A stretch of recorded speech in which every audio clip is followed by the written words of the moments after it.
আসসালামু আলাইকুম। যাদের সোনালী মুরগি আছে এবং সোনালী মুরগির রক্ত আমাশায় ভুগতেছে, অর্থাৎ রক্ত আমাশা হয়েছে সোনালী মুরগির, এই ক্ষেত্রে আপনারা সোনালী মুরগির কী ধরনের ওষুধ ব্যবহার করবেন। তারপরে দেখেন যে পায়খানার যে অবস্থা, আপনারা যে মানে ঘরের মধ্যে যে অবস্থাটা দেখতেছেন এইরকম অবস্থা, এবং দেখেন লেজ, প্রত্যেকটা লেজের দেখেন অবস্থা এবং ময়লা যুক্ত হয়ে গেছে।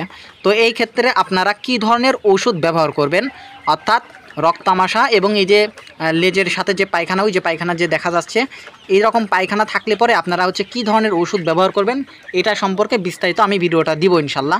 তো আপনারা মনোযোগ সহকারে দেখেন, আমি হচ্ছে ওষুধের বিস্তারিত সমস্ত কিছু দিচ্ছি।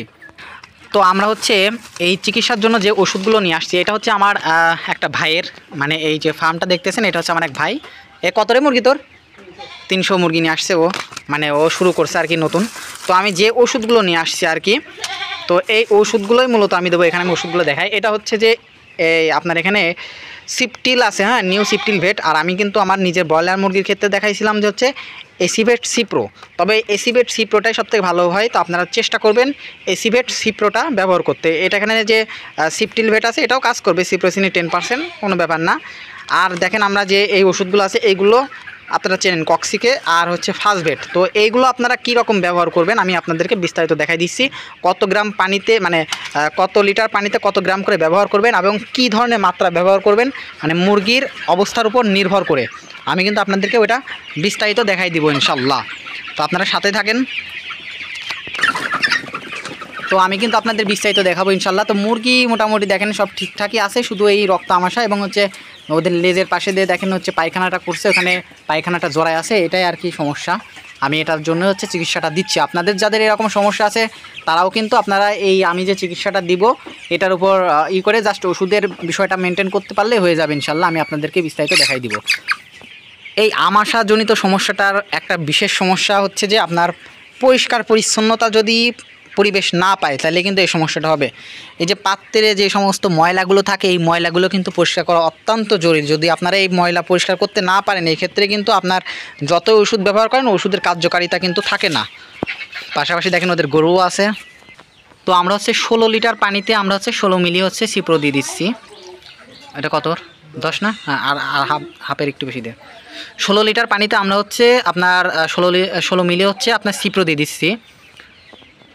এরপরে আপনার দিব হচ্ছে, তো আমরা হচ্ছে কক্সিকেও দিয়ে দিচ্ছি 1 মিলি করে 1 লিটার পানিতে। মোট হচ্ছে 16 লিটার পানিতে 16 মিলি দিয়ে দিচ্ছি। আরও দে ফুল দে, 15 হলি পারে ভরা যাবে। আর নিচে নামা দে। এটাও আমরা হচ্ছে 16 মিলি দিয়ে দিলাম কক্সিকে। আর হচ্ছে আপনার ফাস্টভেট যে ট্যাবলেটটা আছে ওইটাও হচ্ছে আমরা 16 লিটারে আমরা 2টা দিয়ে দিব, 2টাই যথেষ্ট। তো আমরা হচ্ছে ফাস্টভেট ট্যাবলেট এটা হচ্ছে আপনার 2টা দিয়ে দিচ্ছি 16 লিটার পানিতে।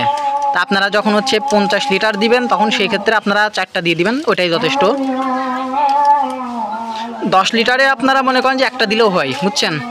তো এখানে 16 লিটার ও হচ্ছে 2টা দিয়ে দিতে বললাম, হাফ দেওয়ার থেকে 2টা দিতে বললাম, যেহেতু সমস্যাটা বেশি রক্ত আমাশা, এক্ষেত্রে সমস্যা হবে না। তো আপনারা আপনাদের যাদের এরকম সমস্যা আছে রক্ত আমাশা বা আমাশা যাদের আছে তারা এভাবে কিন্তু আপনারা সিপ্রো কক্সিকে 1 লিটার পানিতে 1 মিলি করে দিয়ে দিবেন সবাই। আর মনে রাখবেন যতই আপনার সমস্যা হোক সব থেকে ভালো হয় হচ্ছে আপনারা যদি আগে থেকে হালকা করে ডোজটা দিয়ে নিতে পারেন। যে কোনো রোগের আগে থেকে যদি একটা ধারণা পান তাহলে সেই ক্ষেত্রে আপনারা সেই অনুযায়ী যদি আপনারা ওষুধ চালাতে পারেন সব থেকে ভালো হয়। আর একটা বিষয় কি, আপনারা হচ্ছে এই ওষুধ কতদিন চালাবেন, অর্থাৎ এই ওষুধটা আপনারা 3 দিন ব্যবহার করবেন। 3 দিন ব্যবহার করার পর যদি না কমে তাহলে 7 দিন ব্যবহার করতে হবে। তবে মনে রাখবেন 3 দিনের কম ব্যবহার করবেন না। 3 দিন ব্যবহার করা একটা হচ্ছে ডোজ, আর ডোজ পূর্ণ করলে পরবর্তীতে মনে করেন যে একেবারে শেষ হয়ে যায়। আর 3 দিনের ভিতর যদি শেষ না হয় তাহলে আপনারা 7 দিন ব্যবহার করবেন। আর অবশ্যই ডাক্তারের পরামর্শ নেবেন ইনশাল্লাহ। তো আপনাদের যদি আরও কোনো সমস্যা থাকে অবশ্যই আমাকে কমেন্ট করতে পারেন, আমি তথ্য দিব ইনশাল্লাহ।